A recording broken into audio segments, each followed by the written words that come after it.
OBC অধিকার লঙ্ঘিত হচ্ছে এই অভিযোগকে সামনে রেখে পশ্চিমবঙ্গ ওবিসি অধিকার মঞ্চের ডাকে বিধানসভা ঘেরাও কর্মসূচির ডাক দেওয়া হয়েছে। কলেজ স্কোয়ার থেকে বিধানসভা পর্যন্ত যাওয়ার কথা ছিল এই অভিযানের। পুলিশের অনুমতি না থাকায় কলেজ স্কোয়ারেই থামানো হয় অভিযান।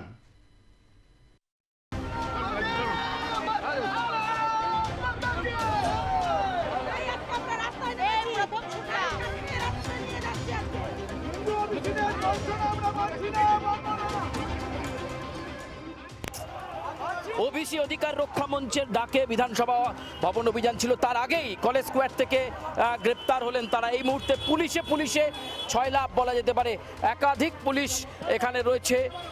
ওবিসি অধিকার মঞ্চের ডাকে যে বিধানসভা ভবন অভিযান, তাকে কেন্দ্র করে হুলুস্থুলুস পরিস্থিতি।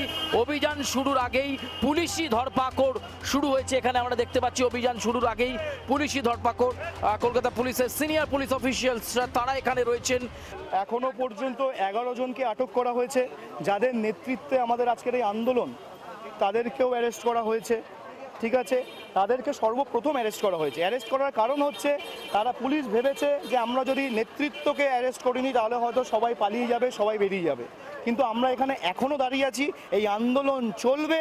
আন্দোলন বন্ধ করতে গেলে পুলিশ আমাদেরও অ্যারেস্ট করুক। আমাদের দেখবার আছে যে পশ্চিমবঙ্গের এত বড় জেল এখনও তৈরি হয়েছে কি, যেখানে কোটি কোটি সমর্থক বা কোটি কোটি সাধারণ মানুষকে ভরতে পারে, এটা আমাদের দেখবার আছে। কারণ এবারে সাধারণ মানুষ জেগেছে। আমরা সাধারণ মানুষ, তো আমাদের এখানে কোনো ঝান্ডা নিয়ে আসিনি, সাধারণ মানুষ হিসেবে এসেছি।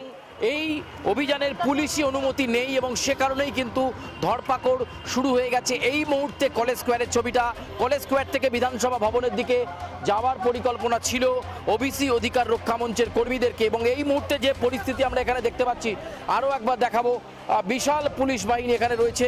খানিকক্ষণ আগেই নিয়ে যাওয়া হয় প্রিজন ভ্যান করে এবং তারপর তারা লক্ষ্য রাখছেন যে পকেট পয়েন্টে কেউ জমায়েত করছে কিনা। জমায়েত করলেই সেখান থেকে গ্রেপ্তারি করা হচ্ছে।